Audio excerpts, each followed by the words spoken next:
lapang dada, memaafkan dan meminta maaf. Islam mengajarkan kita Bapak Ibu sekalian yang benar memaafkan, yang salah minta maaf. Dan ingat, jangan nginapkan permasalahan. Tidak boleh nginap, nggak boleh nginap. Begitu ada masalah, duduk baik-baik. Maaf ya, kayaknya kok saya terganggu dengan ini nih. 1, 2, 3, 4, 5. Menurut kamu bagaimana? Istri sampaikan ke suaminya. Suaminya lagi ada masalah. Suami juga begitu. Duduk. Sebentar istriku. Ini terus terang saya terganggu secara kejiwaan. Ada masalah 1, 2, 3, 4, 5. Menurut kamu bagaimana jalan keluarnya? Diskusikan baik-baik. Bicarakan. Clearkan pada saat itu. Yang salah wajib minta maaf. Ingat, kita pegawai di perusahaan Allah. Yang tidak mau memaafkan dihukum sama Allah tuh, nggak boleh, maafin, udahlah, gitu kan. Juga yang salah tidak mau minta maaf ini dihukum juga, nggak boleh. Orang sudah minta maaf nggak mau dimaafin bagaimana? Sudahlah, gitu kan. Dan semua ada pahalanya, semua ada pahalanya. Bahkan dalam Islam Bapak Ibu sekalian kita dianjurkan memaafkan sebelum orang minta maaf.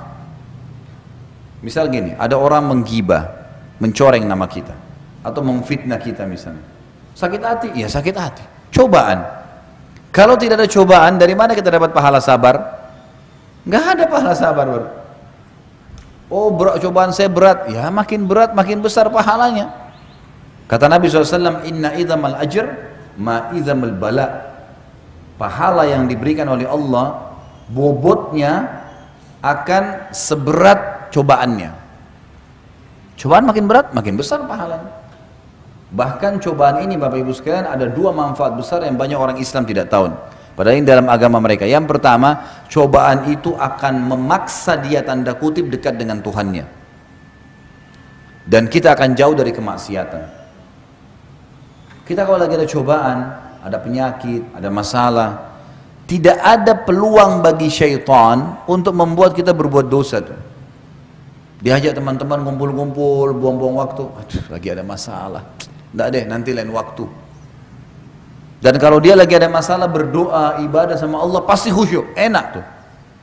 Kalau dia berdoa, nangis, kembali kepada Allah ya, dia kembali, itu luar biasa. Luar biasa. Dia akan rasakan kenikmatan doa. Bahkan kalau kita lagi ada masalah, kita berdoa sama Allah, bisa nangis, bisa curhat sama Allah, itu tidak bisa kita rasakan kenikmatannya itu kalau lagi tidak ada masalah. Semua orang menghadapi masalah, Nabi SAW menghadapi masalah, apalagi kita manusia biasa. Tapi cobaan ini datang untuk mendatangkan pahala sabar, gitu kan? Dan kita juga jadi tahu, ya mendapat pengalaman dan banyak hal. Dan kita makin dekat dengan Allah SWT. Yang kedua, cobaan itu kalau datang teman-teman sekalian tujuannya untuk meninggikan derajat, mengampuni dosa. Kata Nabi SAW, seorang mukmin terus diuji di dirinya, di keluarganya, di hartanya, sampai dia dan keluarganya bertemu dengan Allah tidak tertinggal satupun dari dosanya, dibersihin dosanya. Cobaan-cobaan akan datang harian, ini, hadapi pecahin, selesai, hadapi pecahin, sudah ada pahala. Dan kata ulama, cobaan yang jenis kedua ini, ada derajat-derajat di surga yang orang tidak bisa jangkau, misalnya kecuali dengan 100 tahun sholat malam, 100 tahun puasa, 100 tahun haji, 100 tahun bakti dengan orang tua. Umurnya orang ini cuma 60. Tapi karena keimanannya, Allah mau dia sampai ke derajat itu. Bagaimana caranya? Diuji dengan penyakit 10 tahun. Diuji buka usaha 3 kali bangkrut. Mungkin nanti yang keempatnya baru dia bisa. Diuji orang tuanya yang cerewet, mertuanya, iparnya yang suka datang masalah. Ujian. Hadapi. Hadapi, suka duka kehidupan. Film itu tidak ada yang nonton kalau tidak ada penjahatnya, tidak ada cerita suka dukanya. Kalau datar aja, nggak ada yang nonton, nggak laku filmnya. Riwayat kehidupan, harus ada suka duka. Kita kalau kena hujan nih, lagi hujan-hujan begini, basah. Pengalaman, basah tapi pengalaman. Ada kenikmatan tersendiri kalau dinikmatin tuh. Kalau bahasa saya itu nikmatin prosesnya. Proses dinikmatin. Lagi sakit nih, bangun pagi flu. Oh iya, sabar itu terima takdir Allah. Kemudian ikhtiar, gitu kan? Kita bangun flu, alhamdulillah. Allah masih uji saya. Mudah-mudahan jadi pengampunan dosa, peninggian derajat. Lalu ikhtiar minum obat. Sabar, nikmatin prosesnya. Karena kita biar ngerutu pun, cobaannya ada ajalnya, pasti sampai selesai.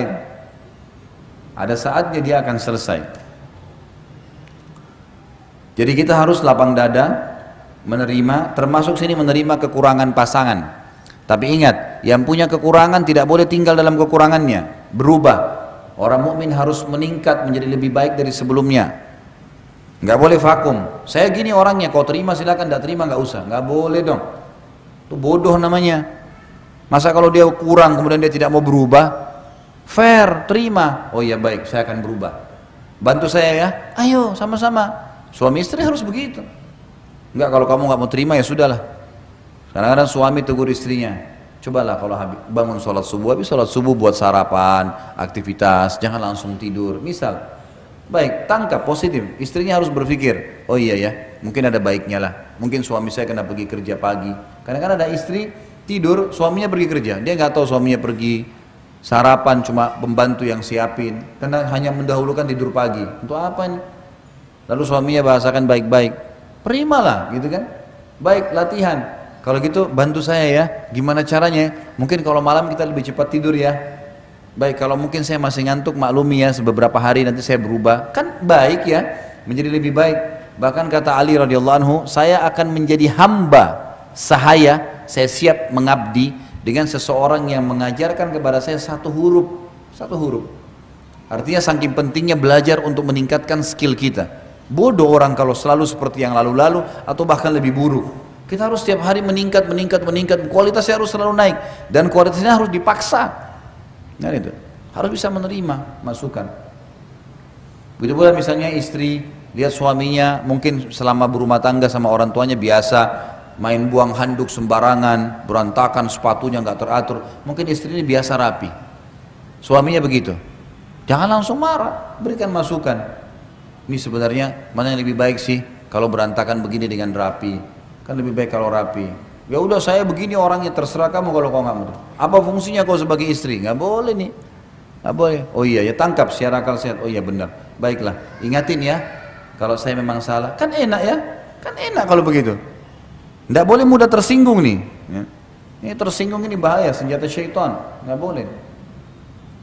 Saya waktu pertama menikah, saya temukan istri saya mungkin kebiasaan untuk merapikan sesuatu masih kurang. Cara saya mendidik dia adalah, saya duduk kemudian saya ambil kertas, saya bilang sebentar, kamu duduk dulu. Saya ambil kertas, beberapa lembar kertas, saya serakin di lantai. Jadi cara bapak-bapak ini harus begitu, mendidik, tidak boleh marah-marah. Ambil kertas, saya serakin di lantai. Kemudian saya serakin di beberapa tempat. Terus saya bilang, kira-kira menurut kamu berantakan gak nih? Berantakan. Baik. Sekarang lihat ya, sederhana. Saya pungutin tuh kertas semuanya, saya satuin, saya taruh di atas meja. Hilang tuh tadi pemandangan berantakan. Bagus gak kelihatan? Bagus. Ini yang saya mau. Ini yang saya mau. Cuma ini saja, merapikan. Alhamdulillahnya dia faham, gitu kan? Bisa kita berikan masukan. Tapi yang penting dua-duanya memang harus lapang dada nih. Jangan sampai si perempuan tidak mau diperbaiki atau si laki-laki tidak mau diperbaiki, ini bahaya.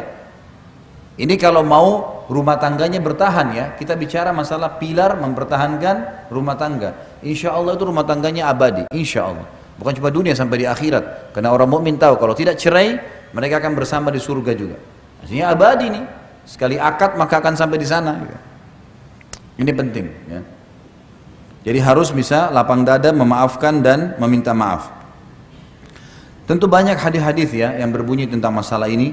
Misalnya kalau ibu-ibu itu ada hadis Nabi SAW, wanita ahli surga, wanita yang kalau dia salah atau suaminya salah, dia akan datang memegang tangan suaminya lalu berkata, saya tidak bisa tidur kalau kau belum ridho. Saya tidak. Ini sabda Nabi ya, wahyu memandu ibu-ibu pakai cara ini. Ini tuntunan dari Allah, bukan dari saya. Wanita ahli surga, wanita yang kalau dia salah atau suaminya salah, dia datang memegang tangannya sambil mengatakan, saya nggak bisa tidur kalau kau tidak ridho. Ternyata ini secara zahir hadisnya, bisa saja ibu-ibu bilang, kok kesannya suami salah saya yang harus minta maaf ya. Ternyata ini tuntunan wahyu, laki-laki itu kalau ibu minta maaf sama dia, yang terjadi dia minta maaf. Dia akui kesalahannya. Itu karena dia pakai akal pikiran. Bapak-bapak sini coba kalau istrinya datang, maafin saya ya kalau saya punya salah. Padahal kita nih yang salah nih. Apa yang Anda akan lakukan? Oh iya saya yang salah, maafin saya. Laki-laki akan begitu. Itu tuntunan dalam agama, nggak mungkin salah wahyu. Karena ternyata laki-laki kalau mau disinggung, dipahami, diberikan paham harus begitu. Ada jiwa kepemimpinan, gitu kan? Biasanya mereka tidak mau diguruin, ya, karena ada sifat itu. Laki-laki juga begitu. Bagaimana Nabi SAW menghadapi para istri-istrinya? Ada masalah, sudah minta maaf, sudah selesai, sudah dimaafin sama Nabi SAW. Nggak ada lagi diungkit-ungkit. Banyak kesalahan dilakukan oleh Aisyah, oleh Hafsah, salah, minta maaf, Nabi maafin, udah selesai. Saya udah maafin. Dan Allah mengatakan wal afina 'anil nas wal qadimin al ghaidha wal afina 'anil nas wallahu yuhibbul muhsinin. Kata Allah SWT wal qadimin al ghaidh, orang yang bisa meredam emosinya pada saat dia mampu melampiaskannya.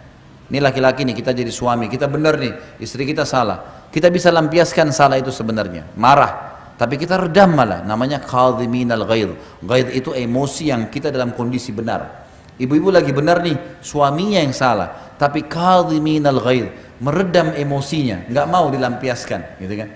Allah memuji itu, wal qadhimin al-ghaidha, wal afina 'anil nas, lalu dia memaafkan orang-orang. Wallahu yuhibbul muhsinin, dan Allah suka dengan orang-orang yang berbuat baik. Ada sedikit kisah berhubungan dengan masalah ayat ini, tapi tidak berhubungan dengan rumah tangga. Seorang ulama tabi'in dulu, dia lagi duduk sama tamunya. Sementara itu ada satu budak, ya, budaknya yang biasa hidangkan makanan. Pada saat tamunya sudah duduk, budak ini lagi bawa marak, ya, kuah, sop atau apa marak ya, yang panas sekali. Tidak sengaja si budak ini mendidih ini, tidak sengaja budaknya kesentuh karpet, jatuh, tumpah semua marak di badan tuannya. Bayangin nih, kuah panas tumpah. Kalau agama yang menjadi landasan kita, Bapak Ibu sekalian, emosi terkontrol, ya. Semua pemasukan, pengeluaran, tatapan mata, ucapan yang diucapin, tangannya, semuanya itu terkontrol. Bayangin dalam kondisi tumpah sebadan kuah marak yang panas. Apa yang terjadi? Si budak ini tahu pasti tuannya akan marah, manusiawi. Lalu dia mengatakan, wahai Tuan, Allah berfirman, wal qadhimin al ghaidha, dan orang yang bisa meredam emosinya pada. Jadi ghaidh itu emosi yang meluap-luap dan dalam kondisi benar loh ya. Anak kita salah nih, kita bisa mukul dia, tapi kita redam pada saat itu justru. Kita bisa marah dengan pegawai atau pembantu kita, tapi kita redam, gitu kan? Lalu tuannya mengatakan dia redam, baiklah. Tiba-tiba dia tarik nafas dan mengatakan baiklah. Lalu tuan pembantu budak ini pintar, karena dia paham agama, dia juga bilang, karena dia tidak sengaja tadi, bukan sengaja nuang. Dia bilang lanjutan ayat Tuan, wal afina 'anil nas, dan orang yang suka memaafkan orang. Tuannya bilang afautu, saya sudah maafkan kamu. Lalu dilanjutkan kata budaknya, dan Allah berfirman Tuan penutupan ayat, wallahu yuhibbul muhsinin, Allah suka orang yang berbuat kebaikan. Kata tuannya, kau saya bebaskan dari keterbudakan. Bagaimana kalau ayat Al-Quran mengontrol seseorang? Luar biasa. Agama kalau dipegang teman-teman sekalian luar biasa. Dan Allah itu maha mengetahui, maha jeli, lembut, tahu semuanya. فَمَنْ يَعْمَلْ مِثْقَالَ ذَرَّةٍ خَيْرًا يَرَى, siapa yang berbuat seperti biji sawi dari kebaikan, dia pasti lihat, pasti ada balasannya. وَمَنْ يَعْمَلْ مِثْقَالَ ذَرَّةٍ شَرًّا يَرَى, siapa yang berbuat seperti biji sawi keburukan, pasti dia lihat hukumannya. Memaafkan orang, kalau kita maafkan orang lain, sementara dia belum minta maaf sama kita, ada orang fitnah, ada orang ghibah, itu perintah agama. Orang yang awet muda, orang yang selalu lapang dada, Nabi SAW Bapak Ibu sekalian pada saat meninggal hanya 3 lembar rambut putihnya, umurnya 63 tahun. Dikatakan oleh Anas bin Malik, sahabat Nabi, pembantu Nabi, saya bekerja menjadi pembantu di rumah Nabi SAW 10 tahun, dari 9 tahun sampai 19 tahun, tidak pernah satu kali pun saya mendengarkan Nabi SAW berkata kasar kepada istri-istrinya atau pembantunya, nggak pernah. Ingatin, tapi nggak emosional, gitu kan. Sehingga Allah SWT berikan dia kelebihan yang luar biasa. Istrinya pun akhirnya jadi malu dengan Nabi SAW. Karena orangnya tidak pernah marah. Kecuali hukum Allah SWT dilanggar. Karena Aisyah berkata radhiyallahu anha dalam riwayat lain, riwayat Bukhari, Rasulullah SAW tidak pernah marah kalau berhubungan dengan haknya. Hak pribadinya, duniawi, dimaafin sama dia. Kecuali hukum Allah dilanggar. Kalau sudah hukum Allah lain. Maka Nabi SAW berubah wajahnya menjadi merah karena dilanggar hukum Allah Subhanahu Wa Taala. Ini tidak boleh. Nabi SAW mengingatkan dengan sangat tegas kalau masalah ini. Tapi tetap juga Nabi menggunakan ketegasan bukan kekerasan. Beda ya. Tegas itu ini boleh, ini nggak boleh. Jangan lakukan, ini lakukan. Keras itu mata melotot, kata-kata kasar, memukul, itu keras. Itu nggak ada dalam Islam. Tapi tegas boleh. Ini boleh, ini nggak boleh. Ini boleh, ini nggak boleh. Ini saya suka, ini saya nggak suka. Jadi jelas semuanya. Gitu ya. Kalau ada orang berbuat buruk sama kita, fitnah, ghibah, kita sakit hati nih. Baik, sabar. Cobaan lagi datang. Dan yang diperintahkan dalam agama memaafkan orang itu. Walaupun pahit, udah maafin. Perintah agama itu. Maafin dulu. Terus anda bilang, enak benar Ustaz, dia ghibah saya, dia fitnah saya, kita maafin. Iya, maafin.